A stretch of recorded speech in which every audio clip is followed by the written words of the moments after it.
17절 말씀. 예수께서 와서 보시니 나사로가 무덤에 있은지 이미 나흘이라. 베다니는 예루살렘에서 가깝기가 한 오리쯤 되매 많은 유대인이 마르다와 마리아에게 그 오라비의 일로 유문하려 왔더니 마르다는 예수께서 오신다는 말을 듣고 곧 나가 맞이하되 마리아는 집에 앉았더라. 마르다가 예수께 여짜오되 주께서 여기 계셨더라면 내 오라버니가 죽지 아니하였겠나이다. 그러나 나는 이제라도 주께서 무엇이든지 하나님께 구하시는 것을 하나님이 주실 줄을 아나이다. 예수께서 이르시되 내 오라비가 다시 살아나리라. 아멘. 그 뒤에 한 절 더 보겠습니다. 32절. 마리아가 예수 계신 곳에 가서 배웁고 그 발 앞에 엎드려 이르되 주께서 여기 계셨더라면 내 오라버니가 죽지 아니하였겠나이다 하더라. 예수께서 그가 우는 것과 또 함께 온 유대인들이 우는 것을 보시고 심령의 비통이 여기시고 불쌍히 여기사 이르시되 그를 어디 두었느냐? 이르되 주여 와서 보옵소서 하니 예수께서 눈물을 흘리시더라. 아멘. 지난 시간 우리는 나사로의 죽음 앞에 예수님이 나타나시고 그 예수님께서 마르다와 같이 이야기하시는 장면까지를 같이 살펴보았습니다. 이제는 지난주에 예고한 대로 마리아와의 만남을 통해서 예수님께서 하시는 말씀, 그게 무슨 의미를 가지고 있는지를 다시 한번 살펴보고자 합니다. 솔직히 오늘은 요한복음을 안 들어가려고 했어요. 그냥 어제 아가서 특강을 전주에 2시간 했는데 너무 뭐라고 할까요?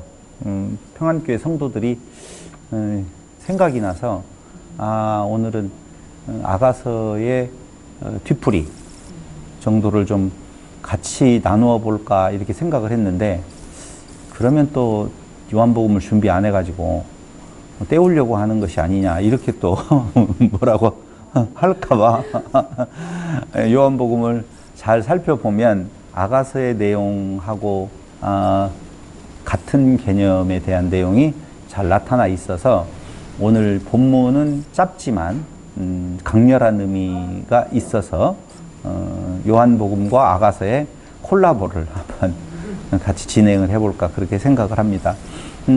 여러분 한 달 동안 광고해 드렸는데 아가서 어려웠죠? 상당히 읽어보지 자체도 안 해가지고 어려운지 쉬운지조차도 모르는 표정들이 몇 명 있고 어렵다라는 분도 있고 쉽게 느끼신 분들도 있는 것 같은데요.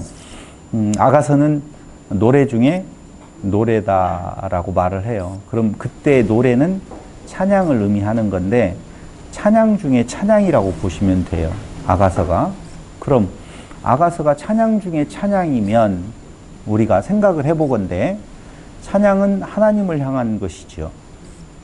그럼 아가서는 하나님을 찬양하는 거라고 보아야만이 정확해요.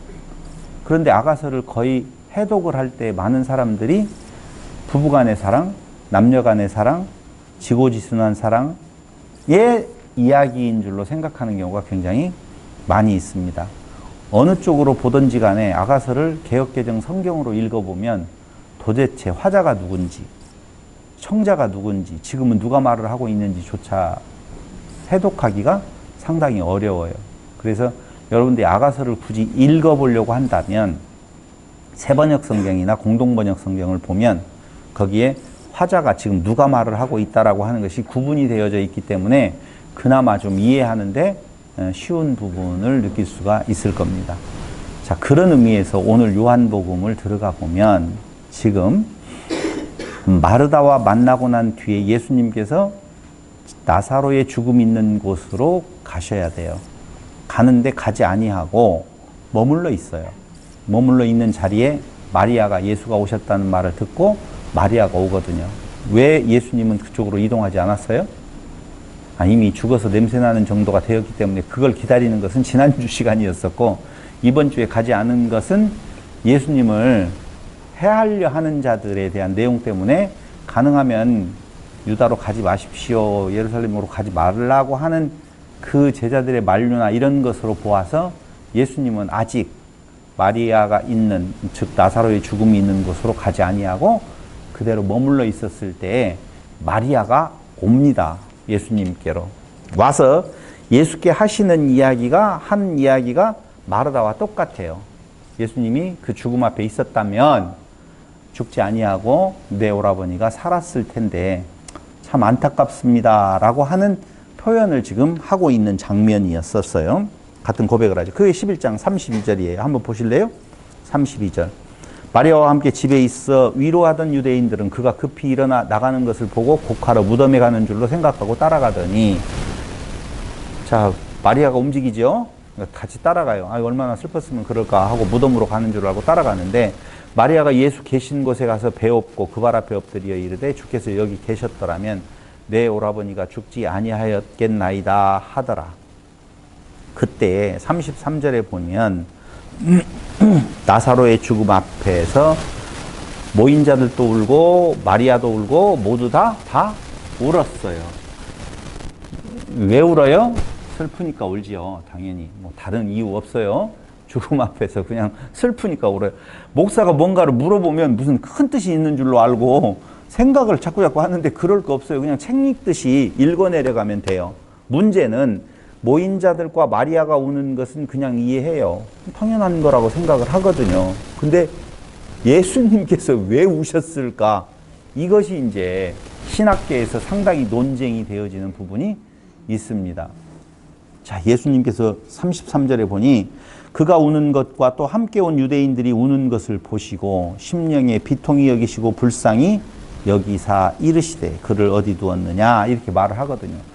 여러분들에게 안 물어볼 수가 없어요. 이건 오랫동안 여러분들은 예수를 믿고 이 장면을 읽었잖아요.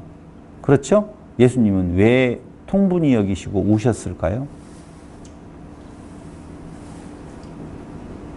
다른 뻔히 쳐다보지 말고 말로 하세요. 말을 하세요. 또 그러니까 안 쳐다보네 이제. 보고. 됐는데요. 표현이 안 돼요. 아, 이해는 됐는데 표현이 안 된다. 그건 이해가 안 된 거예요. 정확하게 표현할. 인간의 그 처지를 제일 정확하게 볼 수 있는 분이 예수님이시니까 그 처지를 보고. 인간들의 그 뭐랄까 한계, 인간의 한계, 인간의 생명 없음을 보고. 뭐 더 말 많이 안 물어보고 오늘 할 이야기가 좀 많으니까 그냥 넘어가도록 할게요. 뭐 때문에 우시는 거냐. 여기 비통하게 여기다라고 하는 내용이 나오잖아요. 예수께서 눈물을 흘리시는데 뭐라고 하냐. 그들이 우는 것과 또 함께 온 유대인이 우는 것을 보시고 심령이 비통이 여기시다. 그리고 불쌍히 여기셨다라고 하는 내용인데 여기 비통하게 여기신다. 라고 하는 통분히 여기신다라고 하는 것은 엠브로 마오마이라고 하는 헬라어 단어를 쓰고 있어요. 근데 이게 보통 표현이 아니에요. 화가 나서 씩씩거리다, 격분하다, 분노하다는 거예요. 그럼 예수님께서 분노할 정도로, 씩씩거릴 정도로 예수님은 누구를 대상으로 해서 이러한 모습이 나올까요? 바리새인들을 향하여서. 그렇죠. 그것도 맞네요. 사람을 잡고 있는 사망에 그렇죠. 좋은 이야기예요. 정말. 죄에 대한 내용이에요. 한마디로 말을 하면 봐봐요. 내가 여기 왔어. 근데 나사로는 이제 살아날 거야. 살아날 걸 뻔히 너희들은 믿어야 되는데 나의 능력을 믿어야 되는데 그걸 믿지 아니하고 지금 울고 있어? 짜증나네? 이런 개념이 아니라고 하는 것은 너무 당연한 이야기예요. 그럼 다른 설명 안 드리고 그냥 직접 이야기를 한다면 그 사람들을 잡고 있는 그 사망의 권세, 그거에 대한 통분히 여김이에요. 씩씩거리는 거예요. 그거 여러분들하고 같이 공감하리라고 저는 생각을 하는데 결국은 화가 나서 씩씩거리고 격분하고 분노하는 것은 죄를 향한 분노. 봐봐요. 죄는 무엇을 가져오느냐? 그렇죠. 그렇죠. 죄의 싹은 사망이에요. 육체의 죽음 앞에 있지만 예수님의 관심은 육체의 죽음이 아니라는 것은 우리 너무 잘 알잖아요. 누누이 말씀을 드리지만 나사로는 죽었어요.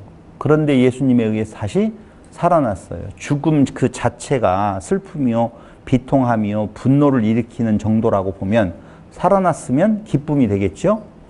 그렇지 않아요? 그런데 그 나사로는 오늘날 우리 옆에 지금 살아있잖아요. 제 옆집에. 대답 함부로 하면 안 돼요. 목사 따라오다가는 큰 코 다쳐요. 안 살아있어요. 죽었어요. 그러면은 나사로에 살았다가 다시 죽으면 또 비통함이 되어져야 되는 건가요? 그렇지 않아요. 그러니까 예수님이 이 땅에 오신 목적이 육체의 목숨을 하나 살리는 것으로서의 당신의 영광을 드러내는 것이라고 보면 그건 영광도 아니라고. 그걸 성경이 말해주려고 하고 하나님의 아들이, 하나님이 육신을 입고 이 땅에 오셨다고요? 말이 안 된다고요. 근데 교회가 자꾸 그것이 곧 복인 줄로 착각하도록 만든다고요. 그 복 받으라고. 안병이 있느냐? 안병 낫게. 손가락이 잘라졌느냐? 손가락 그거 안 될 것 같잖아. 이건 또. 안병 낫을 것 같잖아요. 근데 손가락 안 될 것 같잖아요. 이러한 얄궂은 복음, 싸구려 복음을 강단에서 전한다라고 하는 것이 너무너무 안타까운 일이지요. 그러니까 예수님께서는 그거에 대한 내용이 아니에요. 나사로를 살리는, 뒤에 가서 나를 믿으면 영광을 보리라 그랬죠. 그때 그 영광을 본다는 것이 죽은 자가 살아나는 영광을 내가 볼 거야. 죽은 자 살리는 것은 현대의학에서도 해요. 죽었어요. 근데 전기 충격기 갖다 대면 살아요? 살잖아요. 열심히 인공호흡하면 살잖아요. 안 죽었으니까 살죠. 이렇게 또 말하는 사람도 있다? 그러니까 예수님이 안 죽었다고 하고 나사로는 썩어 냄새난다라고 말하는 이유가 그런 생각들을 가질까 봐 정확하게 죽었다라고 하는 내용을 말을 해주고 있는데, 나사로를 살리시는 의미는 하나님을 계시하시고 예수를 드러내려고 하는 일이지 나사로 개인의 생명을 살리려고 하는 거 아니라 그 말입니다. 왜 제가 여기에서 아가서를 갑자기 이야기를 하려고 하느냐면요, 아가서는 노래 중에 노래예요. 하나님을 찬양하는 거예요. 그런데 똑같아요. 한 죽은 자, 육체의 죽은 자를 살려내는 그 자체가 영광이냐? 그거 아니라고 말씀드린 것처럼 남녀가 사랑에 빠져서 지고지순한 사랑을 이어가고 있는 것이 노래 중에 노래로 불러질 내용인가? 그건 아니라는 거예요. 그럼 뭘 말하는 거예요? 그 사랑에 대한 내용도, 노래 중에 노래, 그 찬양하는 내용도 역시 하나님의 사랑에 대한 찬양하는 것이라 그 말입니다. 그럼 아가서는 하나님 사랑에 대한 찬양이 분명해요. 분명해요. 그런데 우리는 잠깐 또 착각을 해요. 봐봐요. 솔로몬이 한 여자를 사랑했대요. 얼마나 사랑했는지 읽었잖아요, 성수차님. 그렇죠? 들었어요. 안 읽고. 좋았어요. 그거랑 똑같아요. 그럼 읽었어요. 들었어요. 1000명이나 되는 여자가 있는데 한 여자를 그렇게 끝까지 사랑했다고 해서 그걸 아름다운 사랑으로 봐주고 싶어요? 말이 안 되잖아요. 그런 내용이 아니라는 거예요. 그래서 자꾸 사람들은 정확한 성경에 대한 내용을 알지를 못하면 그 자체 표면적으로 드러나는 것을 사람으로 갖다가 맞추어 가지고, 야, 이런 아름다운 사랑, 부부간의 사랑. 그렇기 때문에 거기에서는 이제 뭐 동성애를 하면 안 된다, 이런 이론들을 끄집어내 가지고 하고 싶은 이야기들을 전개하는 경우가 너무 많더라고 말입니다. 아니에요. 오늘 나를 믿으면 너희가 영광을 보리라 라고 하는 말이나 아가서에서 말을 하고 있는 하나님의 그 영광을 찬양하는 것이나 같은 선상에 있는 것이라고 우리는 보아야 된다는 겁니다. 전제가 먼저 그렇다는 거죠. 그래서 결국은 죄에 싹슨 사망, 그 사망으로 억누르고 있는 그 사망 권세를 보고 뭘 여기는 거예요? 통분히 여기고, 실질적으로는 육체의 죽음이라고 하는 것은 왔다가 가는 건 너무 당연한 내용이에요. 그걸 가지고 야, 안타까워서 운다? 그러면 영원히 누구는? 나사로는 죽지 않도록 만들어야지 하나님의 아들 되시는 분의 능력이라고 말할 수 있지. 몇 년 더 살다가 죽었을까요? 성경에서 근거를 한번 찾아본다면 비슷한 근거. 그렇지, 15년. 우리가 송 집사님이 머리가 잘 돌아가는 것 같아. 그런 점에 있어서는 15년 정도를 더 살다가, 아니 보너스로 10% 부가세까지 더 얹어가지고 16년 5개월을 더 살았다라고 한들 그게 그렇게 기쁜 일이겠느냐, 그렇게 하나님을 찬양할 만한 일이겠느냐라고 생각을 해요. 오늘날 감기만 좀 좋게 하다. 쓸데없는 말로 그만해야 되는데 뭘 그런 걸 조금 뭐 얹어가지고 뭘 좋아지게 했다라고 하는 걸 가지고 와보라면 뭐 별 난리를 다 치는데 그게 영광이라고 보면은요. 그건 천박한 거다라고 하는 거예요. 싸구려 영광이다라고 하는 거예요. 그런 싸구려 영광을 하나님의 아들이 이 땅 위에 오셔서 보여주려고 했다? 여러분 머릿속에서는 완전히 지우시고 그 죄 아래 있는 자들을 불쌍히 여기시는 어떻게? 우는 거예요. 통분히 여기는 거예요. 그러니까 죄의 권세를 향하여서는 통분히 여기는 마음이 씩씩거리는 마음이 있고 어떤 면에 있어서는 성도들에게 있어서는 그 영원한 생명을 갖지 못하는 자들을 불쌍히 여기시는 마음이 있다는 거예요. 사랑의 다른 표현을 지금 예수님께서 하고 계신다. 그렇게 보아집니다. 마가복음 14장 5절에 한번 보세요.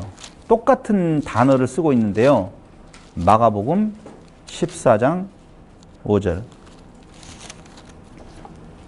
이 향유를 300데나리온 이상에 팔아 가난한 자들에게 줄 수 있었겠도다 하며 그 여자를 책망하는지라. 이 책망이 똑같은 단어를 쓰고 있는 거예요. 엠브로 마오마이라고 하는데요. 그러니까 결국은 예수님의 그 씩씩거림, 그것은 여기에요. 여기. 죄와 죄의 권세를 향하는 예수님의 그 분노를, 그럼 그 분노를 내시는 분은 당연히 그 죄의 권세를 없이 하겠죠. 무너지게 하겠죠. 그 죄의 권세를 무너지게 하는 것, 없애는 것, 무찌르는 것은 무엇으로만이 되는 건가?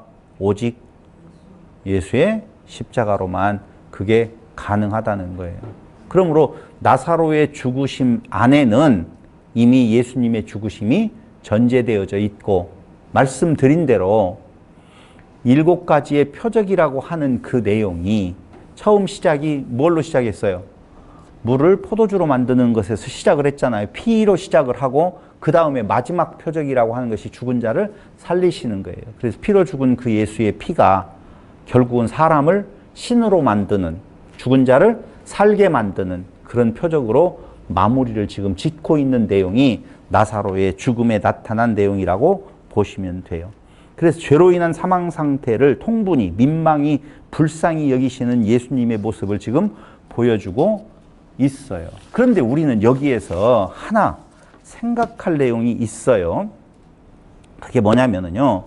뒤에 가서 나사로 앞에 가요. 돌을 옮겨 놓으라 해가지고 마르다가 이르되 주여 죽은 지가 사흘이 되었으며 벌써 냄새가 나나이다 라고 말을 해요. 아니 왜 보려고 그래요? 그 말이거든요. 혹시 여러분들이 잘못 생각하면 아 냄새가 나는데 어떻게 살릴 수 있겠어요? 이렇게 생각을 하는 말인 줄로 알면 안 돼요. 마리아와 마르다는요, 예수님께서 우리 누이 모라버니를 살리신다라고 하는 생각이 지금 아무것도 없어요. 없어요. 그게 중심이 아니에요. 냄새 나는데 굳이, 그러니까 앞에 지금 우는 내용을 보고 모여 있었던 사람들이 아니 저가 그렇게 대단한 일들을 행했다라고 보면 나사로 하나 못 살렸겠어? 살릴 수 있다면 울었겠어요? 안 울었겠어요? 안 울었겠잖아요. 그러니까 우는 것을 뭘로 보았느냐? 이제 죽은 걸로, 인정한 걸로 그냥 생각을 하는 거예요. 아까 그런 이야기나 똑같은 선상에서 말을 하고 있는 것이죠.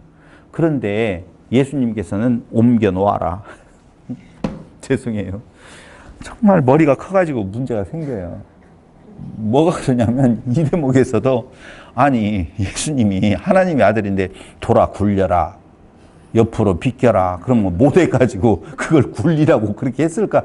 이런 생각들, 이런 말들을 자꾸자꾸 만들어내는, 그랬대에 제가 만에 하나 진리를 제대로 깨닫지 못했으면은 이런 걸 가지고 이제 기적을 보는 믿음. 사람이 뭔가를 해야 한다. 굴려야 된다. 갖다 바쳐라. 뭐 이런 걸로 얼마든지 짜가지고 말할 수 있겠어요, 없겠어요? 그거 있잖아요, 얼마든지. 그러면 또 그러려니 하고 받아들여야지. 그걸 아니 뭔 말이에요 지금, 이상한 말 하고 있어요, 나가세요, 이렇게 말할 성도들이 어디가 있겠어요. 죄송해요, 복음을 이야기하는데 엉뚱한 이야기들을 해서. 그런데 묘한 이야기가 그 앞에 나타나요. 여기에서 제가 예수에 대한 믿음이 확고해졌잖아요, 이 대목에서. 그게 뭔 줄 알아요? 제가 원래 머리가 크고 머리를 깎으면 나중에 한번 싹 밀어봐 봐요. 그러고 난 뒤에 앞에 가서 딱 앉아 있으면 그거잖아요. 그렇죠? 그렇게 좋으셔요? 이렇게 하면 딱 맞아요. 그리고 제가 원래는 제가 동국대학교에 가려고 그랬었다니까요. 그래서 불교연구원에 계시는 스님의 상자가 되어서 저는 원래 불교인이 되려고 그랬어요. 스님이 되려고 그랬거든요. 그런데 그때 그 이석호 스님이라고 하는 분이, 불교연구원에 계신 이석호 스님이 저기 익산에 있는 도소람이라고 하는 데에 와서 저를 만나가지고 불교에 대한 이야기를 해주는데 그 말이에요. 석가모니 앞에 죽음을 앞둔 아들을 둔 여인이 찾아와서 내 아들을 좀 살려달라고 그래요. 그런데 석가모니가 비법을 알려준다고 해가지고 했던 내용이, 각색에서 말하면 온 동네를 다녀서 3대에 걸쳐서 죽지 아니하는 집안에 쌀 좀 가져다가 밥을 해 먹이면 그 아이가 살아날 거다라고 가르쳐 줘요. 이 여인은 뛸 듯이 그게 복음이라고 생각해서 구하러 다녀요. 근데 동네가 작아서 그랬는지 3대에 걸쳐서 한 명도 안 죽은 집안이 없었어요. 그래서 나라로 가요. 또 갔는데도 없어요. 그래서 이웃 나라까지도 다 뒤져봐요.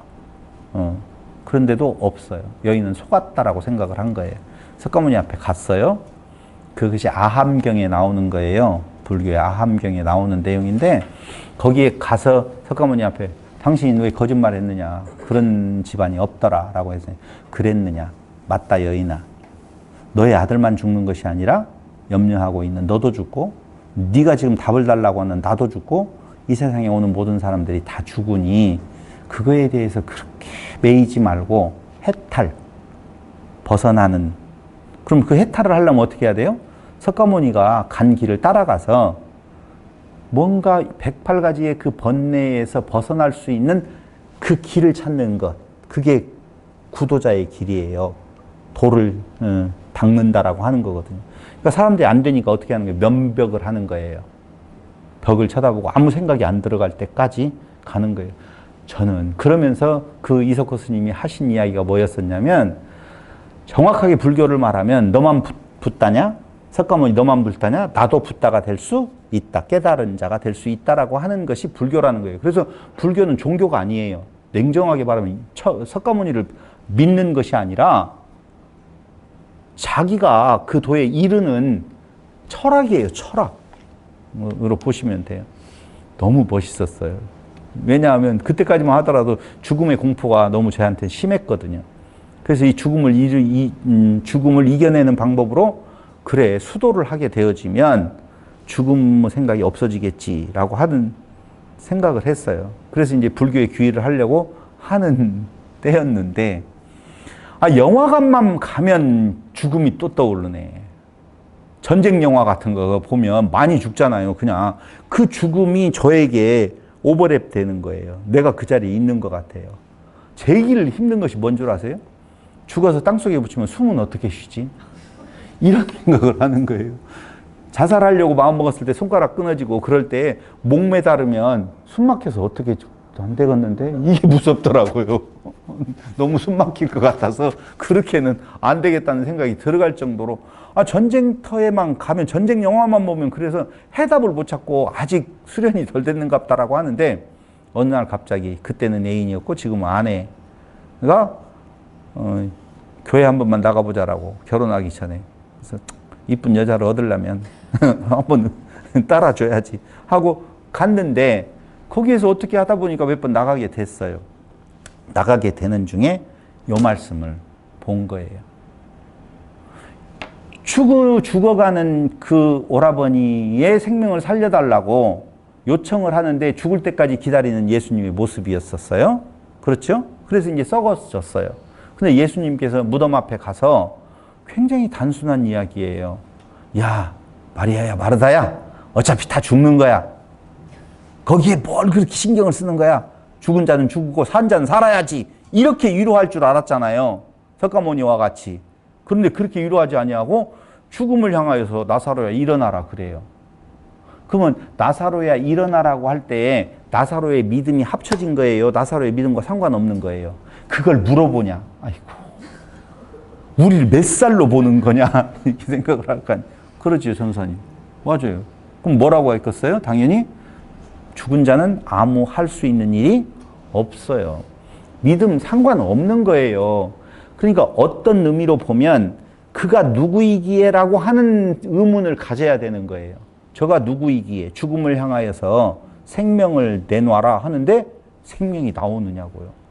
죽어버린 자에게 코에 생기를 불어넣었더니 생명이 되어지잖아요. 하나님만이 할 수 있는 일이 어떻게 예수님의 명령으로 그게 가능케 되어지는 건가? 도대체 예수가 누구지? 이때 생각이 들어가는 거예요. 예수는 그럼 생명의 주관자 되시는 하나님이다라고 하는 생각이 있어서 그게 저의 믿음의 큰 바탕이에요. 지금. 그런데 진짜로 그 죽음을 이기시는 예수님의 부활의 모습이 많은 증인들을 통하여서 오늘 우리에게 말씀으로 전해져 올 때에 제가 그걸 믿지 아니하면 뭘 믿겠어요? 죽음에 대한 공포가 완전히 없어졌을 것 같아요. 좀 남아있을 것 같아요. 그렇죠. 저를 그렇게 높이 보지 말고 남아있지요. 왜 그게 없다라고 말할 수가 있겠어요? 그러나 굉장히 편안한 것은 그 말씀이 저에게 있어서는 복음이 되어서 진리가 되어서 맞다.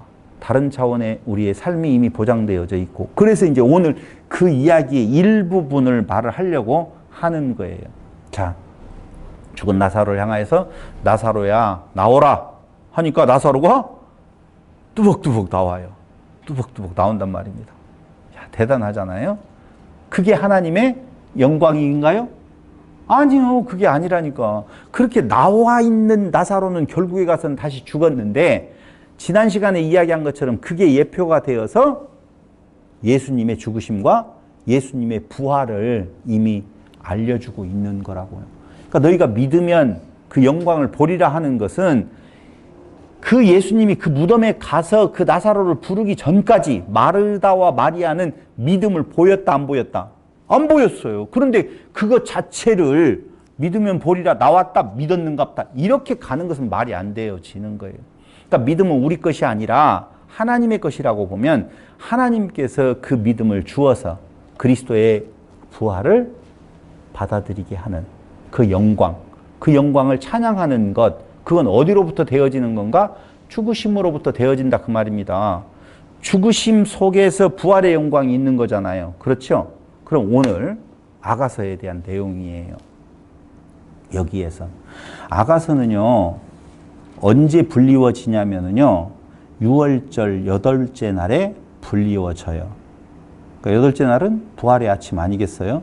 그러니까 6월절이라고 하는 것은 패스오바, 이미 애굽에서 그들이 나올 때에 한 어린 양의 죽음을 통하여서 구원이 시작되어지는 것이거든요. 그때 왜 아가서가 불려졌을까? 이런 생각을 한번 해보신 적 있으세요? 왜 아가서가 6월절에 불려져? 결혼이라고 보면 6월절하고는 좀 멀리 떨어져 있을 것 같은 생각이 들어가지 않으셨어요? 그런 거예요. 그래서 아가서는요, 왜 6월절에 불려졌어야 되는 건가? 그게 그 피와 연관이 있는 내용이기 때문에 그래요. 보세요. 자세한 내용은 아가서 1, 2강이 오늘 올라가면 여러분들이 들으시면 돼요. 그러나 대강은 직접 눈을 보고 오늘 성도들하고 이야기를 하고 싶었는데 아가서는 누가 쓰냐면은 솔로몬이 써요. 솔로몬이 약 970년경에서 930년경에 썼다라고 하는 것이 학자들의 주장. 또 다른 사람들은 300년경으로 훨씬 더 뒤에 쓴 걸로 주장하는 자가 있어요. 저는 아니에요. 솔로몬 왕 초기에 그걸 기록했다라고 저는 생각을 해요. 왜 기록하게 되어지는 건가? 성경 한 구절을 찾아보도록 하겠습니다. 열왕기상.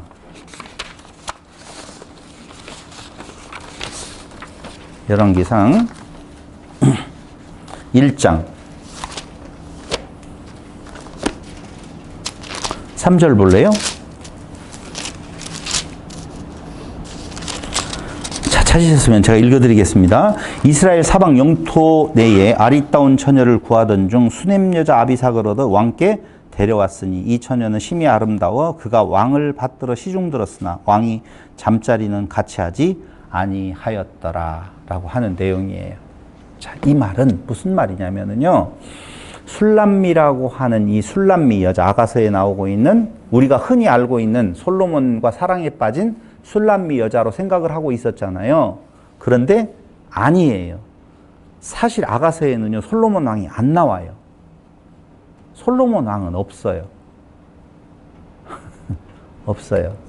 그럼 무엇을 노래하고 있는 건가라고 하면, 여기 술람미 여자라고 하는 말의 그 원어를 보면 슐람미트라고 해서 그게 곧 수넴 여자라는 의미예요. 그러니까 이사갈 지파에 수넴이라고 하는 작은 마을이 있는데, 그렇죠? 그런데 거기에 살고 있는 어떤 여자예요. 술람미라고 하는 여자가. 술람미 여자는 지명을 딴 여자라고 지금 보는 거예요. 그러면 그 술람미 여자가 누구냐 하면 방금 열왕기상에서 읽었던 다윗이 늙어서 이제 병들었었을 때에 병 치료의 목적으로 젊은 여자, 동녀를 한 명 차출을 해서 다윗의 방에다가 집어넣게 되어지는 겁니다. 그러나 잠자리는 하지 아니했다고 지금 나오는 거잖아요. 그러니까 그 여자를 누구로 표현하고 있느냐?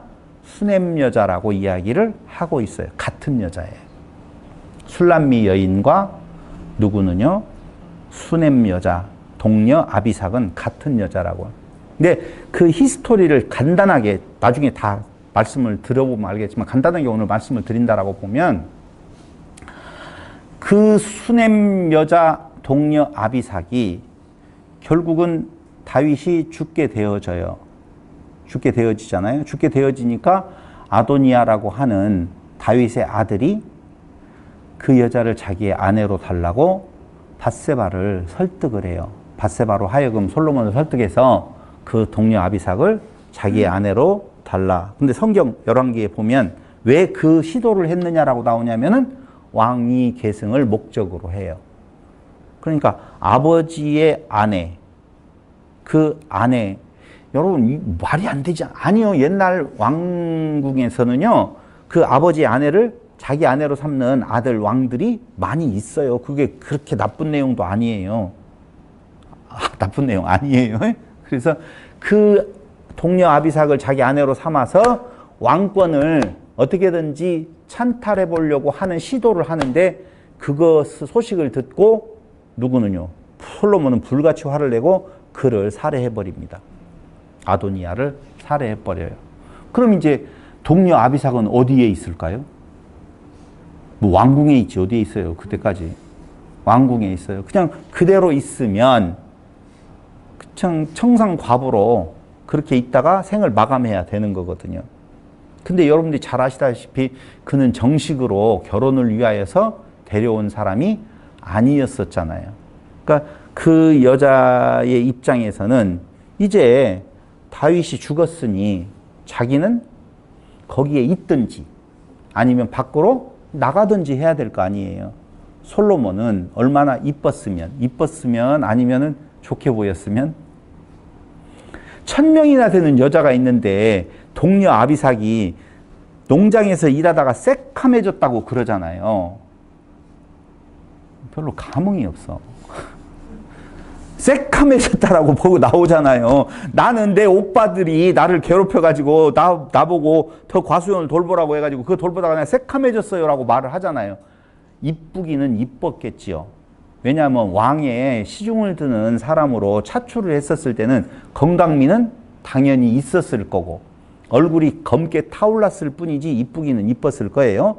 그런데 아무리 이쁘다라고 한들 1000명이나 되는 여자가 주위에 있는데 그 여자만이 너무 이뻐가지고 막 이렇게 보였을까요? 그런 건 아니라고요. 이 잘생긴 연예인들끼리 살더라도 금방 헤어지는 걸 보면 얼굴이 예뻐서가 아니었어요.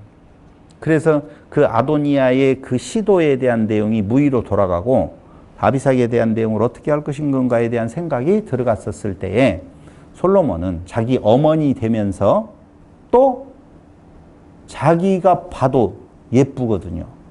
그러니까 많은 여자들을 자기 아내로 두었던 솔로몬의 입장에서는 나의 아내로 이곳의 왕궁에 있으면서 이 영화를 누리며 살면 어떻겠느냐라고 당연히 제안을 했겠지요. 했을 때 아비삭은 단호히 거절을 해요. 뭐라고요? 나를 본래 내가 있는 고향에서 사귀는 남자가 있는데 그 남자에 대한 사랑이 내게 사무쳐서 난 여기 있을 수 없으니 나를 놓아주세요 라고 하는 거거든요. 그러니까 이 아가서에 보면은 그런 여러 가지 그 화려한 모습들이 나오잖아요. 나와요. 읽어보셔요. 그런데도 불구하고 그걸 뒤로 하고 나는 그 남자를 찾아가겠습니다라고 고백하는 그 동료 아비삭의 모습 속에서 솔로몬은 무엇을 느끼는 건가 그때에 이걸 알레고리적 해석이라고 하는 거예요. 어떤 한 사건을 통하여서 다른 어떤 내용을 말해주고 있는 내용인데 그걸 솔로몬이 초기에 얼마나 그가 총명했어요. 얼마나 그가 하나님 편에 있었어요. 그는 부귀영화를 구하지 아니하고 지혜를 구해서 그의 백성들을 하나님의 백성들을 잘 이끌 수 있도록 해주세요라고 말할 정도였었거든요. 근데 그 초기에 그 촉으로 그 여자의 그 사랑을 보고 그 여자의 사랑을 노래하는 것이 아니라 얼마나 그 남자가 이 여자를 사랑했으면 이 여자는 이 왕궁의 화려함에 뭐라고 할까요? 물들지 아니하고 유혹되지 아니하고 그 남자를 향해 가겠다라고 말을 하는 건가 라고 하는 것에서 방금 이야기 조금 전에 이야기했던 출애굽으로부터 시작되어진 하나님의 사랑을 떠올리는 거예요. 보세요. 여기에 나와 있는 그래서 제가 여러분들에게 세번역 성경을 한번 보라고 하는 내용은 세번역 성경에는 여자는 당연히 슐람미 여자예요. 근데 그 남자라고 되어 있는 건 솔로몬이라고 안 쓰고 남자라고 나와 있거든요. 그러니까 학자들이 봐도 그 남자가 솔로몬이라고 생각할 수가 없는 거죠. 근데 남자는 보이냐? 안 보였단 말입니다. 안 보여요. 볼 수가 없잖아요. 안 보였어요. 그런데 그 하나님 볼 수 있었어요? 안 보였단 말입니다. 보이지 아니하는 하나님의 그 사랑을 그 남자를 향하는 그 여자의 태도에서 얼마나 남자가 그 여자를 사랑했으면 이 여자가 이 왕궁의 화려함을 뒤로 하고 그 남자를 찾아간다고 말을 할까라고 하는 생각을 하는 거예요. 그러면서 솔로몬이 쓰는 거예요. 보세요. 여자가 실질적으로 그런 말을 하는 내용을 솔로몬이 들었을까? 그런 건 아니에요. 솔로몬의 아가라 그 말은 솔로몬이 1005편의 시를 쓰게 되어지는데 거기 열왕기에 나오잖아요. 1005편의 시를 쓰는데 그 중에 한 시예요. 여기가 지금. 근데 그게 노래 중에 노래. 그가 지은 노래 중에서는 가장 아름다운 노래인데 그 노래가 가장 아름다운 노래인 것은 무엇 때문에 그러는 건가? 그 이스라엘을 향한 하나님의 그 지고지순한 그 사랑을 느끼는 거예요. 그래서 솔로몬은 자기가 시를 쓰면서 여자가 꿈꾸었다가 꿈속에서 만나는 내용이라든가 이랬을 것이다라고 하는 상상력을 발휘를 하는 거예요. 시란 그런 거 아니겠어요? 어떤 한 사건을 통하여서 상상력을 발휘해서 시를 써내려 가잖아요.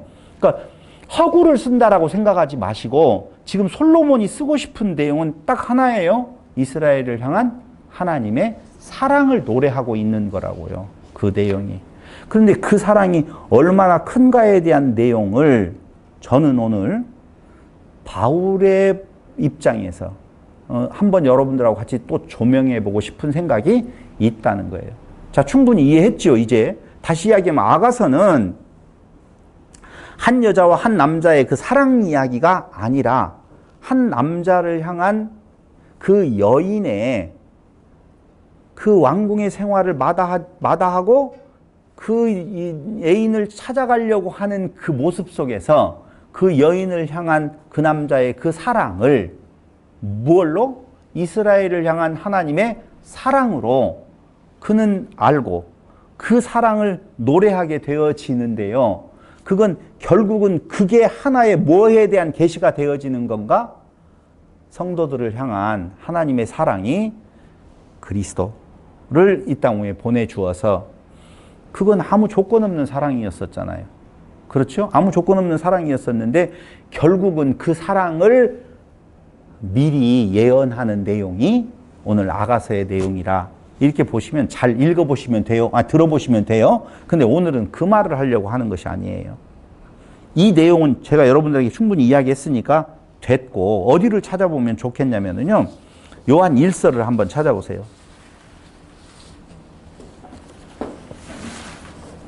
요한 1서 1장.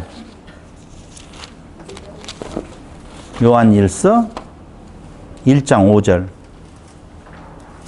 우리가 그에게서 듣고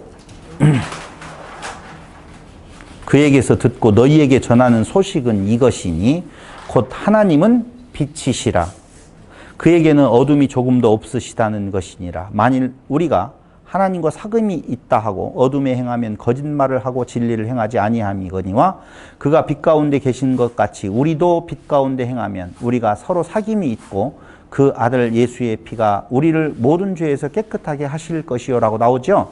여기 행하면이라고 하는 말이 행하면, 자, 우리 그리스도 안에 있죠? 그렇죠? 그러면 그리스도 안에서 빛 가운데 계신 것 같이 우리도 빛 가운데서 무엇하면? 행하면. 예수님을 뭐라고 말해요?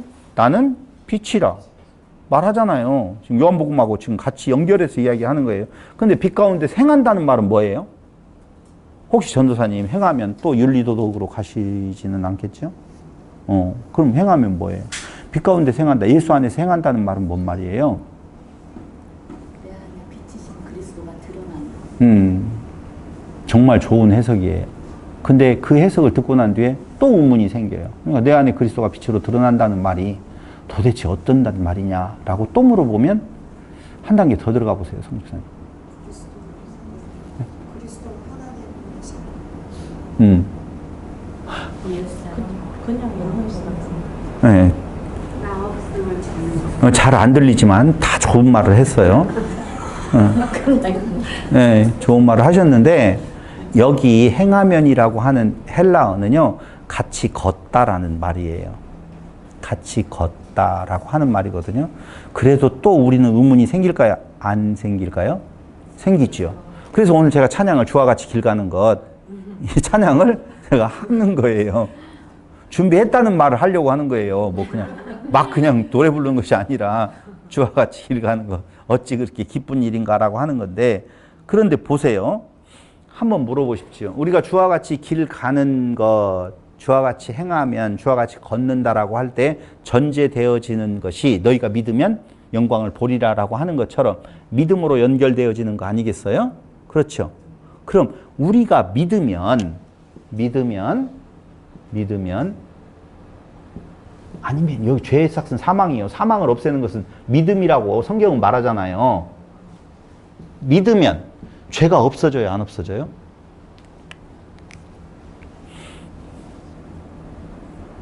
아가서의 뒤풀이는 이렇게 하고 싶었다고요. 우리가 예수를 믿으면 죄가 없어진다, 안 없어진다? 봐봐요. 입체적으로 강론을 듣게 되어지면 질문 하나하나마다의 답을 말하려고 할 필요가 없어요. 죄는 뭐가 죄냐? 사람인 것이 죄라고 그랬어요. 우리가 예수를 믿으면 사람에게서 하나님의 아들이 되지요.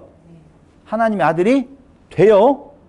그럼 하나님의 아들이 되면 나는 사람은 아닌 것이 아니지요. 내가 예수를 믿게 되어지면 하나님의 자녀가 되었어요. 하나님의 자녀가 되는 것은 내 사람인 모든 것들이 다 사라져버리느냐? 아니라고요. 뭐가 있어요? 사람이 있다고요. 그것을 육체의 소욕과 영의 소욕이라고 하는 표현으로도 성경은 말해주고 있는데 아직 사람인 것은 사람이라고요. 그럼 죄가 완전히 없어진다, 안 없어진다? 안 없어진다는 거예요. 우리가 죄를, 율법을 놓고 율법을 어기는 것, 범하는 것 그 자체를 죄로 보니까 자꾸 이제 우리는 죄인이에요, 의인이에요? 죄인이에요, 의인이에요? 의인이라고 말해주세요. 죄인이에요, 의인이에요? 의인이에요. 의인인데 완전한 신이 아니라는 거예요. 같이 있다는 거예요. 두 마음이 지금 우리 안에, 예, 예. 예수님 오셨잖아요. 네. 그러면 마리아와 마르다와 같은 그 맥락이네. 그러니까 지금 제가 이야기하려고 하는 것은 봐봐요. 나사로가 죽었어요. 다시 살아났어요. 근데 다시 죽잖아요. 결국은. 그럼 나사로가 영원히 죽지 아니하는 영광 속에 들어가는 것은 육체의 소욕을 육체를 완전히 벗을 때 아니겠어요. 그렇잖아요. 그러니까 육체를 벗는 것, 그 죽음의 자리, 그것은 좋은 것이지 나쁜 것이 아니라고요. 결국은. 제가 말하려고 하는 것은 그 육신을 입고 다시 살아난 그 나사로는 그 뒤에 가서 죄하고는 아무 상관이 없는 생활을 했을까요? 그건 아니라는 거예요. 제 이야기는. 그래서 조금 더 이야기를 전개를 해보면 우리는 믿으면 죄가 완전히 없어진다고 생각을 하는 그 내용이 뭐냐면요. 원죄, 자범죄 이런 것들을 생각하니까 그렇게 말을 하는 것이지 사람인 것이 죄인 것은 썩어질 곳에 썩지 아니할 씨가 심겨져서 이제 새로운 생명이 탄생이 됐다고요. 새로운 피조물인데 아직 그것을 싸고 있는 것은 사람이에요. 육체라고요. 그러니까 예수님께서 하나님의 자리로 다시 돌아가는 것은 육체가 죽어서 없어지는 때라고요. 이해됐어요? 그럴 때에 우리는 그 안에서 우리가 살아가는 삶 속에서 그 육체의 소욕이 자꾸자꾸 밖으로 드러나게 되어 있다는 것이지요.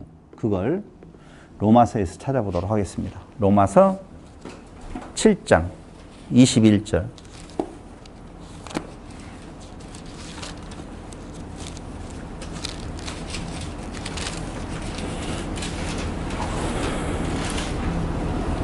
(21절로) (25절) 예수께서 대답하여 이르시되 내가 한 가지 일을 행하매 너희가 다 이로 말미암아 이상히 여기는도다. 모세가 너희에게 할례를 행했으니 로마서라고 요한복음이 눈에 들어와가지고 읽으면서도 이상하다고 느끼기는 해요.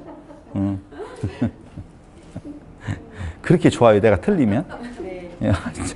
알았어요. 가끔 틀려줄게요. 로마서 7장 21절. 그러므로 내가 한 법을 깨달았노니 왜 웃음이 나네. 왜냐면요, 사람이 얼마나 간악하냐면 요한복음을 읽었잖아요. 지금 읽으면서 좀 이상한데 어떻게 지금 말을 맞춰가야 되지? 이렇게 읽으면서도 생각을 하는 거예요. 그래서 내가 웃음이 나서 참 사람 진짜 미리 준비하지 아니하고 그냥 읽었다가는 야 이럴 수도 있겠다라고 하는 제 고백을 해드리는 겁니다. 그래서 웃음이 나서 다시 돌아갔어요. 다시요. 로마서 7장 21절 보겠습니다. 그러므로 내가 한 법을 깨달았노니 곧 선을 행하기 원하는 나에게 악이 함께 있는 것이다. 이제 이해가 되죠. 선을 행하기 원하는 것은 새로운 생명에서 나타나는 내용이에요. 근데 악이 함께 나에게 있대요. 내 속사람으로는 하나님의 법을 즐거워하되 내 지체 속에서 한 다른 법이 내 마음의 법과 싸워 내 지체 속에 있는 죄의 법으로 나를 사로잡는 것을 보는도다. 이것을 바울은 이렇게 표현해요. 오호라 나는 곤고한 사람이로다. 이 사망의 몸에서 누가 나를 건져내랴. 이 사망의 몸, 이걸 예전에 몇 번 이야기했죠? 사망의 몸, 이게 어떤 몸이라고 그랬죠? 그렇죠. 시체, 죽어가는 시체가 어디가 있어요? 죽은 시체지요. 썩어가는 시체지요. 죽은 시체, 썩은 시체하고 벌 받아야 될 자를 그냥 붙여놔 버려요. 그러면 그 벌레들이 뭐 상상만 해도 끔찍하죠. 이 사망의 몸이라고 되어져 있어요. 그걸 그렇게 표현을 해요. 이 사망의 몸에서 누가 나를 건져내랴. 죽어버린 그 썩어가는 시체를 지금 바울은 이렇게 표현했지만 그 시체하고 접붙임한 것이 예수님 아니겠어요? 역으로 말을 하면 그 사랑이에요. 그러니까 출애굽을 할 당시에 그들의 모습이라고 하는 것은 사람이에요. 죽을 수밖에 없는 것이 아니라 죽기에 태어난 짐승이라고 말하는 것처럼 이미 살았다 하나 실상은 죽은 자로다. 신이 안 되어지고 사람인 것은 죽은 자들이에요. 썩어 냄새나는 자들이라고요. 그들을 하나님께서 그의 사랑으로, 무슨 사랑? 양 한 마리를 죽여서 그 피로 그들을 살려낸 사랑이에요. 그러니까 솔로몬은 그걸 느끼는 거라고요. 아는 거라고요. 무엇을 통하여서? 그 술람미 여인의 끊임없는 그 남자를 향한 그 모든 유혹에도 굴하지 아니하고 그 남자를 향해 가는 내용은 그 남자가 그를 얼마나 사랑했으면, 그래서 그 사랑에 대한 서로의 고백들이, 그 남자와 그 여자의 그 사랑의 고백들이 나와요. 솔로몬이 왜 여자의 고백이 남자의 고백보다 더 많이 나오게 한 줄 아세요? 그 감동한 자는 오늘 바울이 이야기한 것처럼 이 고백이 왜 안 나오겠느냐고요. 거기 마지막에 이렇게 나오잖아요. 25절 7장 우리 주 예수 그리스도로 말미암아 하나님께 감사하리로다. 그런즉 내 자신이 마음으로는 하나님의 법을, 육신으로는 죄의 법을 섬기노라. 그리스도로 말미암아 하나님께 감사하리로다. 그러니까 그 육체밖에 없었던 죄의 종이었던 그 애굽의 상태에서 그들을 이끌어낸 그 하나님의 사랑, 솔로몬의 입장에서는 그 백성들이 그 사랑에 감격되어진 그 여자와 같은 모습이 있었으면 좋겠다라고 생각을 하겠지요. 저도 안 그러면서. 그런 것처럼 오늘 바울이 이야기하는 것처럼 누가 이 사망의 나를 건져내리요. 건져내신 분은 하나님 되신 그분이 낮고 천한 곳에 오셔서 당신의 육신을 우리에게 주셔서 죽으심으로 말미암아 썩어 냄새나는 자와 하나로 묶어놔서 그 죽음을 대신 지시는 그 사랑에 대한 감격이 그에게 있다라고 보면 오늘 바울이 사나 죽으나 자기는 그리스도만을 자랑할 수밖에 없다고 말하는 부분이 아니냐 하는 거예요. 그러니까 성경은 한 남자의 죽음을 다시 살려내는 그런 기적 정도의 천박한 것을 복으로 생각하고 복으로 전하는 종교가 아니라는 거예요. 근원적으로 우리에게 생명을 주시는 그 사랑은 오늘 솔로몬이 이야기한 것처럼 지고지순한 그 찬양으로 하나님의 사랑을 표현한 것처럼 오늘 바울이 누가 이 사망의 나를 건져내리요? 하나님께 감사하다라고 하는 이 표현이 내가 죽으나 사나, 죽어도 좋고 살아도 좋고라고 하는 그 고백을 드릴 수 있는 삶의 힘을 얻게 되어지는 현장이 되어진다는 거예요. 우리는 오늘 예수를 믿는다라고 이야기할 때 과연 그 목표점이, 목적하는 바가 어디에 있는 건가를 한번 생각해 볼 필요가 있다는 거예요. 나사로 죽었습니다. 다시 죽었다고요. 우리가 이 땅에서 아무리 기도를 통하여서 무엇인가를 더 먹고 마시고 입을 것에 대한 내용을 풍성하게 받는다 할지라도 아니요. 그건 지고 갈 내용도 없고 이고 가봐야 아무 의미 없는 것들입니다.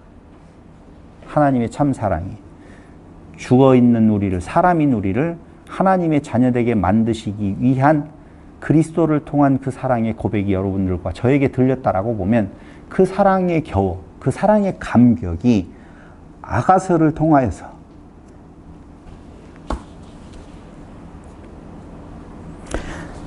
그래서 창세기 2장 18절이나 21절, 23절에 보면은 아담은 갈비뼈를 빼서 사람을 만들잖아요. 여자를 만들잖아요. 그건 갈비뼈 하나를 빼면 죽어버리는 내용이 되는 거예요. 하나님이 당신의 생명으로 사랑한 자들이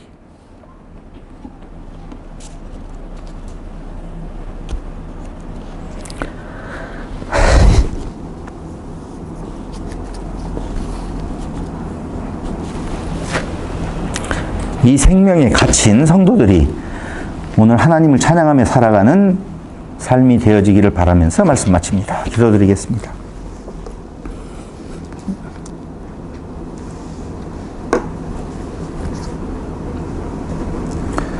고마우신 아버지 하나님, 잠깐 있다가 갈 생명, 그것에 매여 사는 우리들의 모습 속에서 참으로 그 모습을 보고 슬퍼하고 우시는 예수님의 모습이 우리에게 하나님의 큰 사랑으로 오늘 다시 한번 각인되어집니다.